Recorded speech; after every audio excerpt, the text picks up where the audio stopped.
In today's video, I'm going to teach you how to configure field configurations in Jira Atlassian Jira.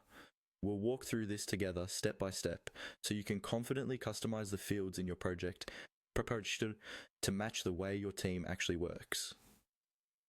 This is especially useful if you want to simplify your issue screens, make certain information required, or hide fields that your team never uses.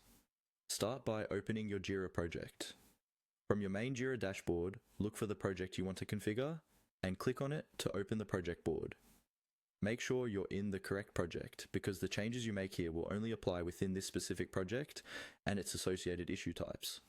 Once you're inside the project, move your attention to the top right corner of the screen. You should see an icon with 3 dots, sometimes referred to as the More or Options menu. Click on these 3 dots to reveal additional project options that aren't visible on the main toolbar. From the drop-down menu that appears, look for the option labeled Space Settings or Project Settings, depending on how Jira is labeled in your environment. Click on that option. This will take you into the settings area where you can control many aspects of how your project behaves. On the left-hand side of the settings page, you'll see a list of sections you can configure, such as Details, People, and so on. Find and click on the section labeled Fields.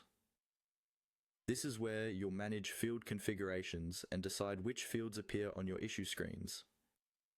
Once you're on the Fields page, you can start to customize.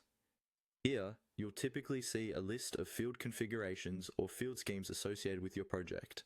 From this area, you can adjust which fields are shown or hidden, set certain fields as required, or reorder them to make your issue screens more intuitive for your team. As you customize, keep your workflows and team roles in mind. For example, you might want to make priority and due date required for certain issue types, or hide advanced fields that only administrators should use. It's a good idea to make changes gradually and test them by creating or editing